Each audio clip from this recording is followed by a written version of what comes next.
Arestado ang isang tricycle driver sa Taguig dahil sa pagbebenta rin ng ilegal na droga. Nakumpiska sa kanya ang isang baril.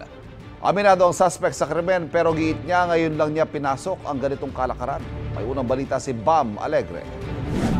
Magpasuri sa sarili ng doktor. Walang kawala ang tricycle driver na ito matapos siyang mahuli sa akto na nagtitinda ng droga sa Taguig City. Ang kanyang nakatransaksyon, operatiba ng pulisya na nagpanggap na buyer. Mahigit 50 gramo na hinihinalang shabu ang nasabat mula sa suspect. Tinatayang 346,000 pesos ang street value nito. Bukod sa droga, nahulihan din ng high-value individual ng isang 9mm na pistol na may 4 na bala.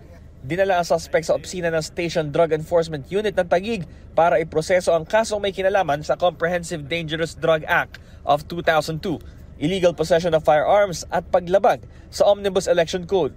Tumanggi magbigay ng pahayag ang pulisya dahil may mga follow-up operations pa raw sila sa lugar. Ang suspect, hindi itinanggi ang mga paratang pero aniya, ngayon lang daw niya pinasok ang ganitong kalakaran.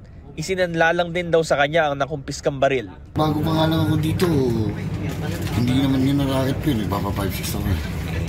Hindi yan narakit ko. Kailan lang ako naging niya kasi medyo nagtampo lang ako sa pamilya ko.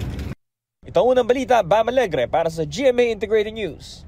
Kapuso, huwag magpapahuli sa latest news and updates. Maging una ka sa balita at mag-subscribe sa YouTube channel ng GMA Integrated News.